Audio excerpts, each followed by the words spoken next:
Assalamualaikum warahmatullahi wabarakatuh. Perkenalkan, nama saya Sofwata Ihsan Triwijunarko dengan NIM akhir 136.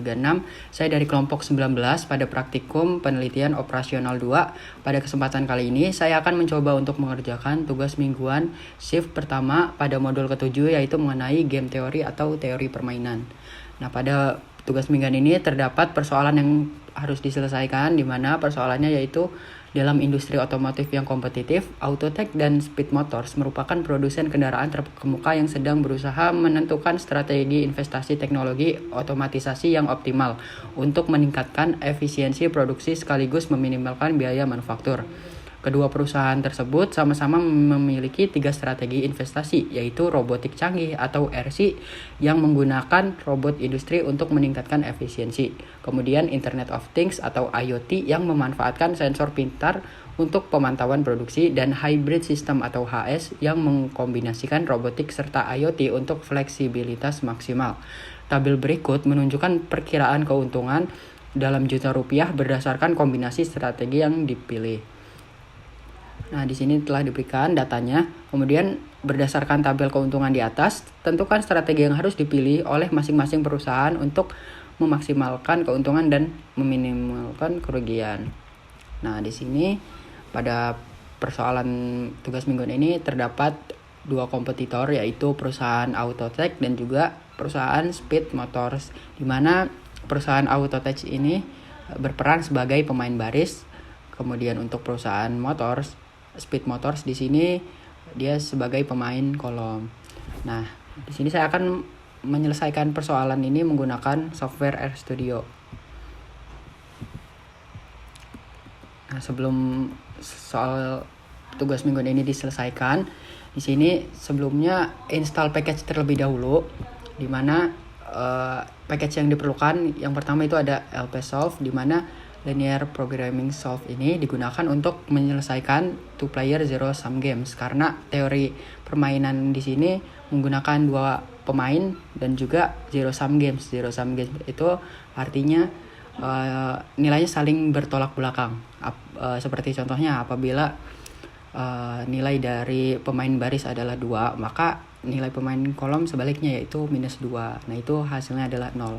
Nah, LPsolve di sini itu digunakan karena pada penyelesaian teori permainan ini menggunakan pendekatan optimasi linear.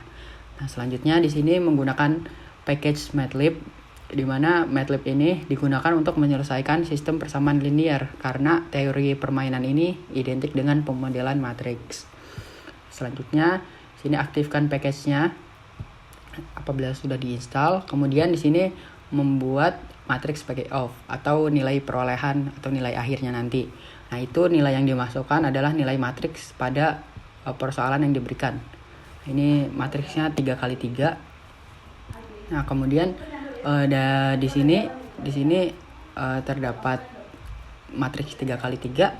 Selanjutnya di sini ditentukan untuk pemain baris itu cari nilai terkecilnya. Seperti contoh, untuk baris pertama di sini nilai terkecil adalah 58, baris kedua itu adalah 62, dan baris ketiga adalah 65. Nah, selanjutnya ketika telah ditentukan nilai minimumnya, di sini cari nilai paling maksimal. Nah, dari ketiga nilai minimum di sini dari 58, 62 dan 65, nah nilai maksimumnya adalah 65. Itu adalah keuntungan dari pemain baris. Nah, selanjutnya untuk pemain kolom itu cari nilai terbesarnya dulu, kemudian setelah dicari nilai terbesar itu cari nilai minimumnya untuk meminimumkan kerugian, seperti itu.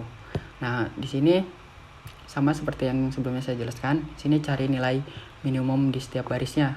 Jadi setiap baris ini dicari nilai minimumnya, itu menggunakan sintaks apply payoff matrix. Itu adalah payoff matrix di sini.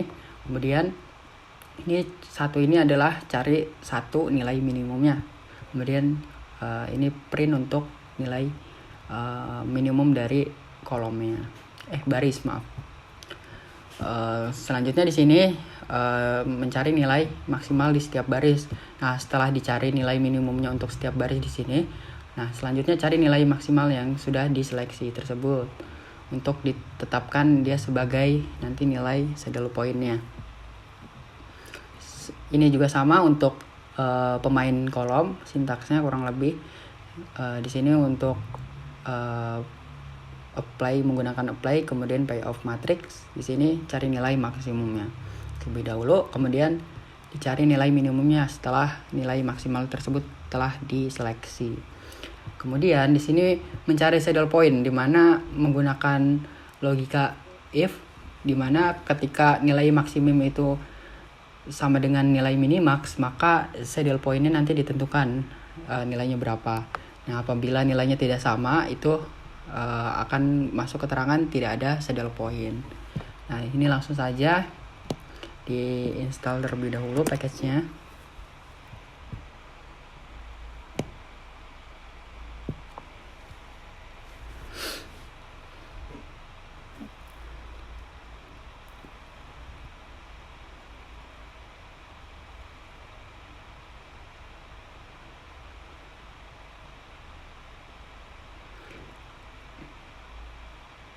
Nah, setelah terinstall, di sini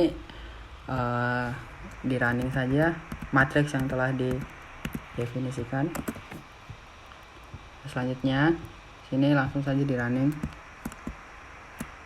untuk mencari nilai minimum, nilai maksimal untuk baris dan kolomnya, dan juga mencari nilai saddle point-nya. Nah, di sini udah terlihat untuk sini nilai dari nilai minimumnya tadi 58, 62, dan 65. Nah, dari nilai ini cari nilai maksimumnya, nah yaitu 65. Nah, di sini. Kemudian untuk pemain kolom juga sama, ini kebalikannya, tapi cari nilai maksimumnya terlebih dahulu dari setiap kolom. Di sini ada 65, 73, dan 75. Nah, untuk nilai minimumnya adalah 65. Kemudian untuk saddle point-nya ditentukan, yaitu nilainya adalah 65. Seperti itu. Selanjutnya di sini saya akan menggunakan software kedua, yaitu software POMGM sebagai software pembanding. Nah, di sini klik dulu modul, kemudian sini game theory, kemudian klik new. Nah, di sini untuk row-nya adalah 3 dan kolomnya juga adalah 3. Kemudian di sini masukkan nilai pada matriks persoalan tugas mingguan tersebut. Nah, setelah selesai dimasukkan datanya, kemudian di sini langsung saja di solve.